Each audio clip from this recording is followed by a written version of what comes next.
Hey guys, Troy here, back with another video today. Today we have a fun one that was kind of requested. I did a soccer investing challenge, so go check that out. And a lot of people asked for a basketball one, so that's what I'm gonna bring you today. Since basketball is definitely more expensive than soccer, we're gonna make it a $500 investing challenge today.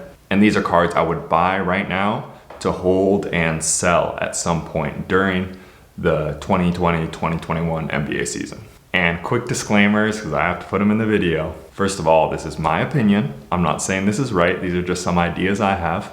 And second of all, for anyone who's gonna comment, yes, the best people to invest in would be stars. Honestly, you might be best served just taking $500 and putting it into Kevin Durant, or maybe even a LeBron or Anthony Davis rookie card. But that would take up my whole budget, and that's not very fun. So I've varied, put a bunch of different cards in there, which I still do think are pretty good buys.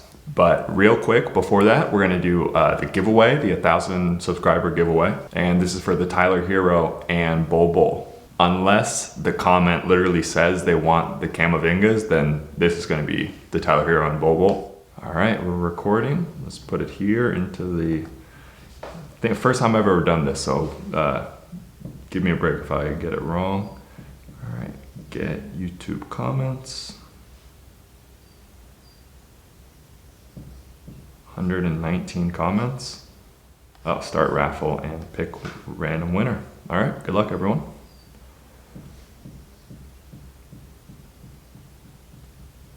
Oh my God.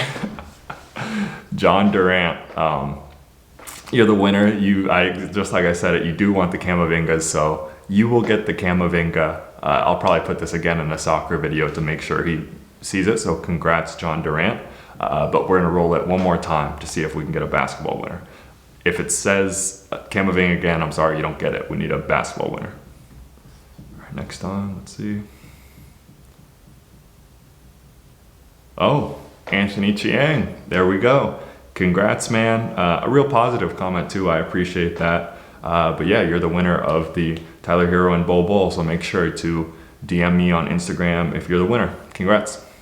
Okay, so let's just get into the cards I would pick if I was on a $500 budget. And the first card is controversial. Straight into it with the controversy. I would actually go with a Zion Optic PSA 9. And the hype is already starting. I'm seeing YouTube videos, pictures of Zion looking slim, some like throwbacks of how good he looked at Duke. The old Duke Zion is coming back. And I have to say he looks good, and I'll give it to you. This is risky in a sense, but I would be very surprised if this card doesn't hit 125 at some point, just because of how excited people are gonna get about Zion. And there's even a better chance if he has a couple really big games, or he actually stays healthy and sustains this season, this card could be huge. People keep forgetting. Small sample size, yes. He averaged 23 points per game last year on high efficiency, and the dude was out of shape. He was basically injured. He's, hopping up and down the court. So he looks good right now. I think he can have some success, but even if he doesn't, I think this is an easy flip on the hype. I always talk about, don't be mad about the hype. Don't just complain about it. If it's so predictable, and a lot of times it is, just use it. You can use it to your advantage. If you don't like Zion, you think he's the worst player in the world, you can flip this into something you do want. All right, the next card I think is something that is a little more stable. And actually with every card in this thing, they're not cards that I feel like you're gonna lose a lot of money on potentially. There's some bigger boomer bust guys. You go with Keldon Johnson, Darius Bazley, even like LaMelo Ball, some of these rookies. There's a potential that you lose 50%. But with all the cards I picked, I think there's a chance for them to go up a lot really, but also you're protected because they're all good established players. And speaking of good and established with a lot of potential, we have Luka Doncic and his Revolution PSA 9. Now I'm a big fan of this card. I love the way it looks, and the pop count isn't too crazy. I think anything Luka is a good buy. MVP favorite according to Vegas and advanced analytics, and I'll keep re-emphasizing it. He is special in the sense that he can be the #1 option on a championship team. You can't say that about a lot of people. Even someone who's amazing, who I love, like Jason Tatum, really good player. I'm not sure he can be the #1 piece on a championship team, but with Luka, I think I'm already convinced.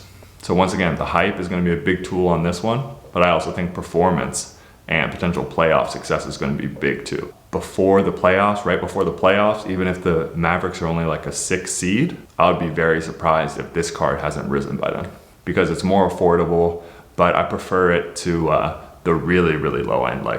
I mean, it's fine to buy, but I'm just personally not a big fan of like Chronicles and Hoops and those type of cards. I'd rather have this one.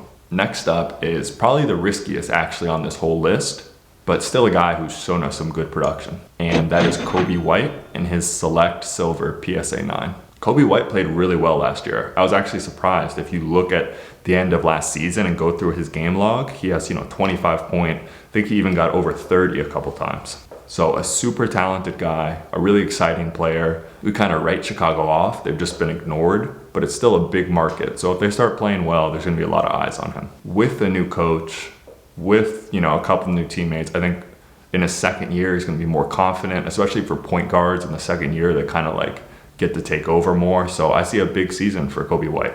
If I was to pick out any of these second year guys to gamble on, I think Kobe White is a good one.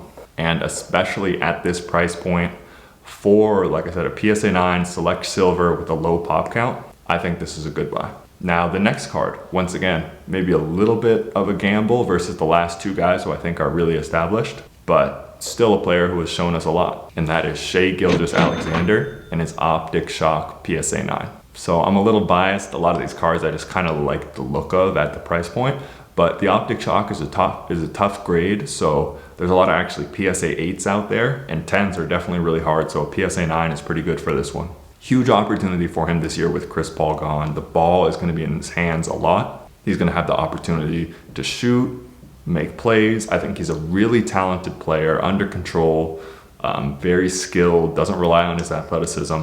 And just with such an opportunity, with so much talent, once again, I'll reiterate, it is a little bit of a gamble because he's not a superstar, but I really see potential for him to take that next step this year. And with prices kind of cooling off a tiny bit because of his performance in the bubble last year, I think now would actually be a pretty good time to buy. All right, the last two I think are some of the biggest steals. I mentioned that your best idea is probably to buy these top players, to buy Kevin Durant. We got a Luka in there, James Harden, LeBron, but you can still get top 20, top 15 players, rookies that is, for pretty cheap. And the first one is of a guy I really like, and that is Ben Simmons and his Panini Studio PSA 9. Kind of a random one, random card, random set, but I honestly just like the look of it. And at that price, it's so cheap. I talk about it a lot, guys, but that's the cost of grading at this point. So what is your downside really at $40? But your upside, I think, is huge. Ben Simmons, Daryl Morey's there, another year to acclimate, him and Joel Embiid healthy again. I think he could really break out. People forget, they act like he's a bust, and he made an all-NBA team last year. And yes, he can't really shoot, but he's working on it.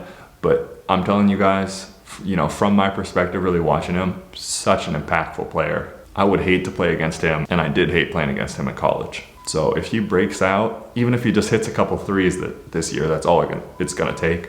This card, when it's so cheap, with the upside it has, getting a top 15, top 20 player at least, I'd love to have that one in the collection, and I probably will pick this one up soon. And last up, speaking of, this guy's definitely in the top 15, Nikola Jokic and his Prism rookie in raw condition. Going for about $50, a card that doesn't have a crazy print run. These older Prisms are much less produced.